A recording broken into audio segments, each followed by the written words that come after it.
Hello, Father Bailey. Hello, Father Ashton. I'm going to show you how I send a mass email to the parish using Constant Contact. So I'm going to go ahead and share my screen and show you what I do. If I can figure out how to share the screen. Okay, there we go. Let me close that.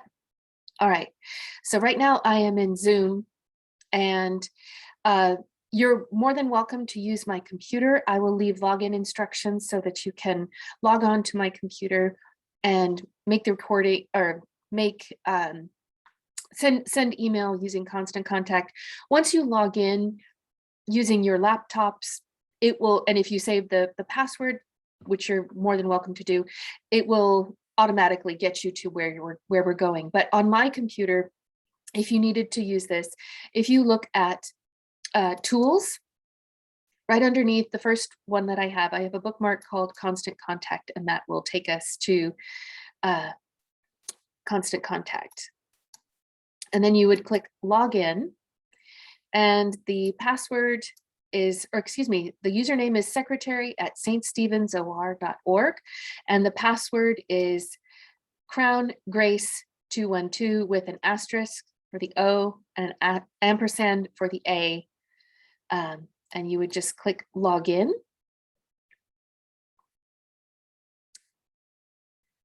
And this will take you directly to the main dashboard. And so what you're going to do on the top here is click on campaigns. And underneath there's a set of folders, and you can see that there are 7 unfiled. And I have all sorts of campaigns that we have sent in the past. So some things have been sent, like this vestry meeting has been sent, but down at the bottom of the unfiled categories, you'll see that there are some blank templates, a meeting template if there was a meeting that was suddenly scheduled. And I also have a death in the parish announcement. So both this one, the death in the parish announcement, and the blank template, you can just go over to the right and create a copy. And sadly, we lost Michael Potter today. So what I will do is rename the copy Michael Potter announcement. And this will take you to where we have the main body of the email. The subject is always a death in our St. Stephen's family. I have changed it recently to be slightly larger, so I will update the template so it will reflect a slightly larger font size to make it easier for people to read. 16 seems to be very good. So no, don't do that. If you delete something, there is a handy undo button up here. So that's very useful. So today we're announcing the death of Michael. If there is a relation or a connection, a long time of St. Stephen's on Thursday, October 14th, 2021 in Oak Ridge.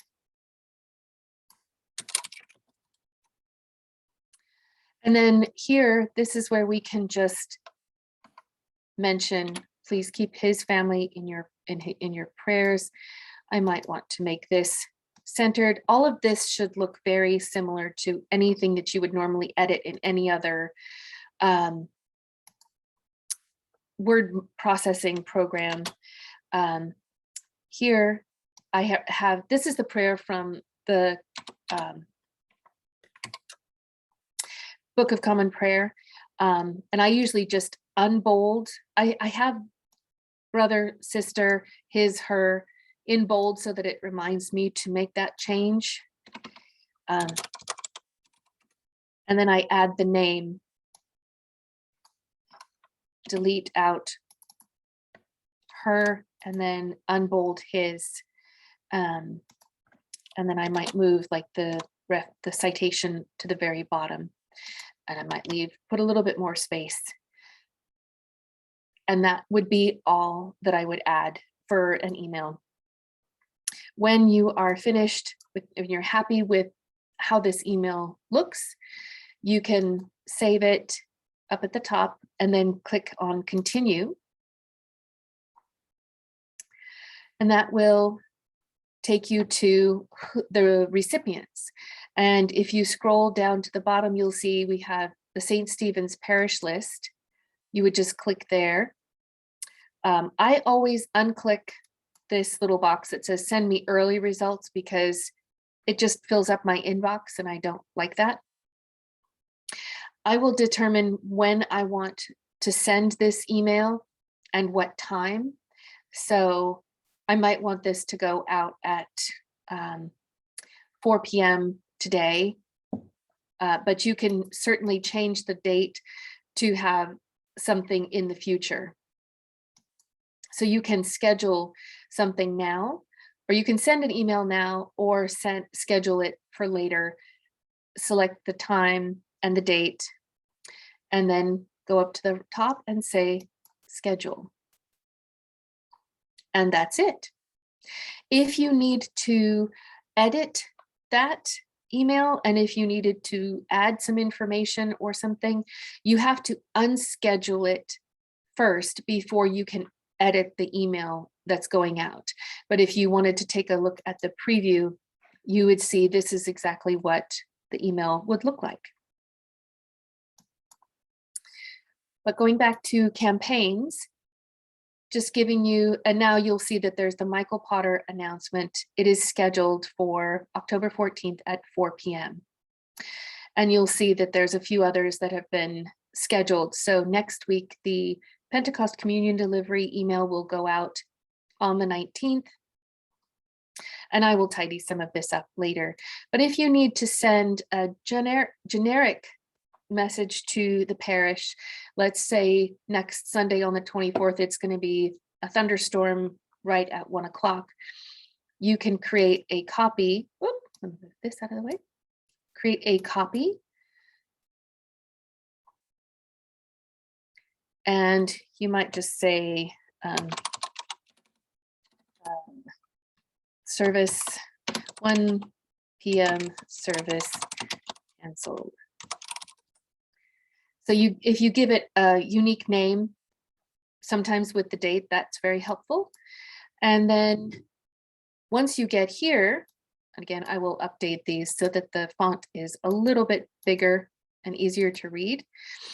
You can just, this one has hello first name, which is just a generic greeting. It takes all of the contacts' first names and it would put that into there. So it would say, hello, Ashton, hello, Bailey, and then whatever the message is. I did have someone who didn't really like that. They thought that was really kind of creepy. So I take that out and I will just say friends and go from there. And then you kind of always have to reformat things, which is a feature of Constant Contact.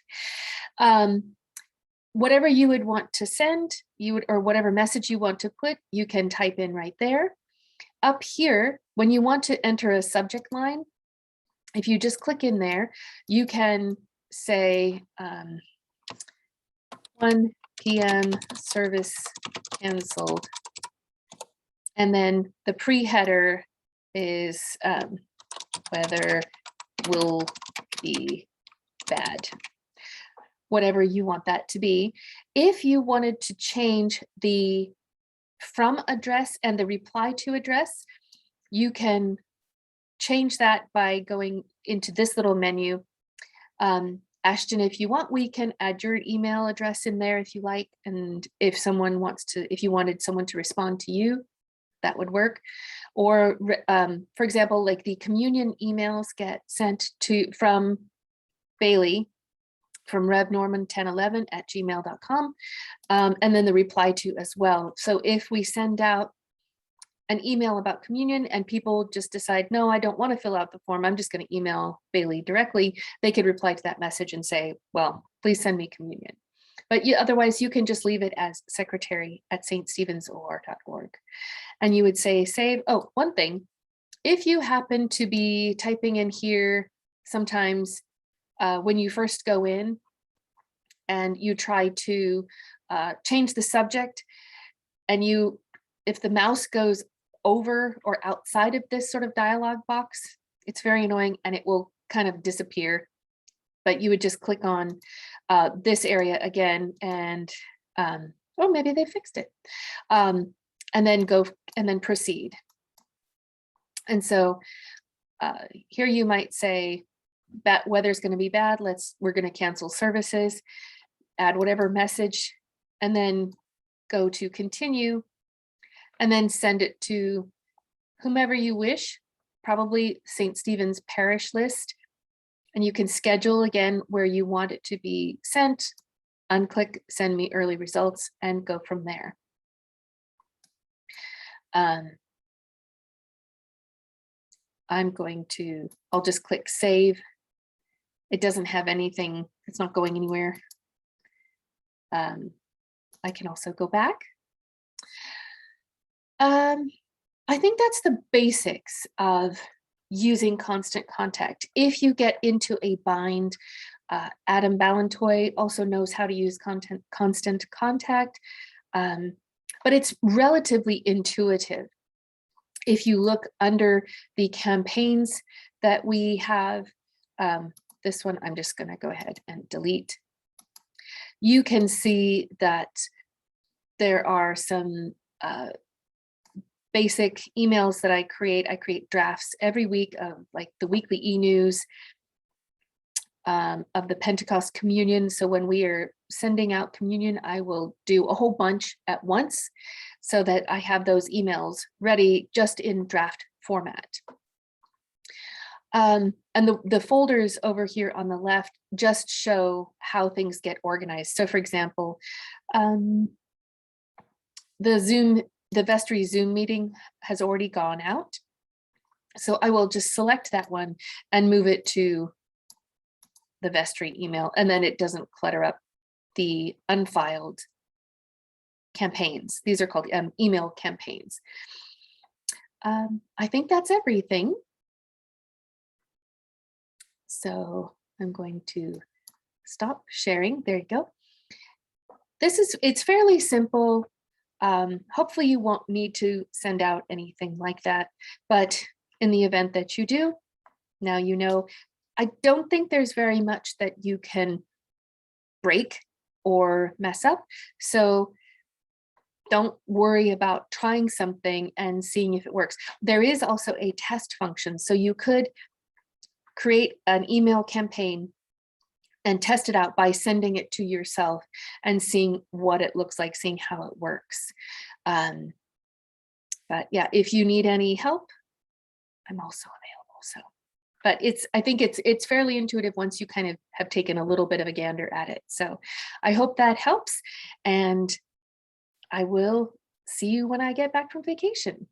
Bye-bye.